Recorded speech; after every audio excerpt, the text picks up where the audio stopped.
Hi, my name is Aaron. This is my midterm presentation for the MEC 4007 Vehicle Engineering 2 project with Professor Ellery. I'll be going over the VLV-1, my rocket launch vehicle, of how I designed it and how I am in the process of building it.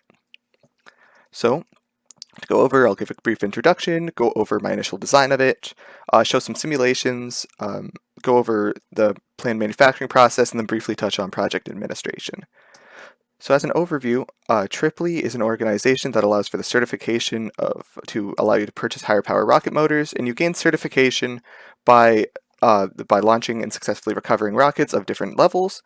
And so that is the goal with this rocket, to launch with an I-class motor. And this is an example of what a membership card looks like.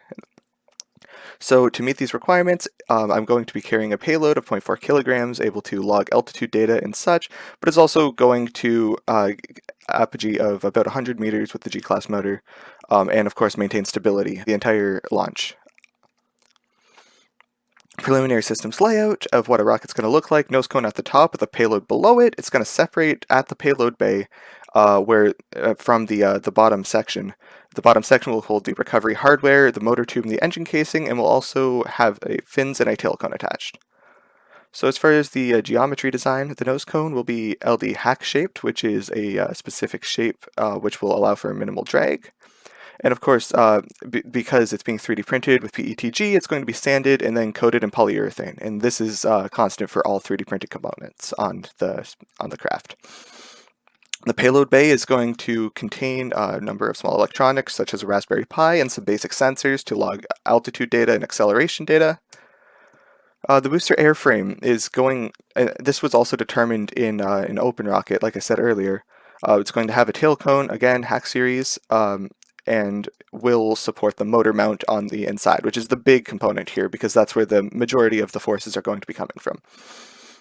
The fins are elliptical in order to minimize drag, and the dimensions were actually determined to match the required stability based on the motor in the ranges, and so that was really where it was being adjusted based on the two motors, and you'll see that in the simulations in a second.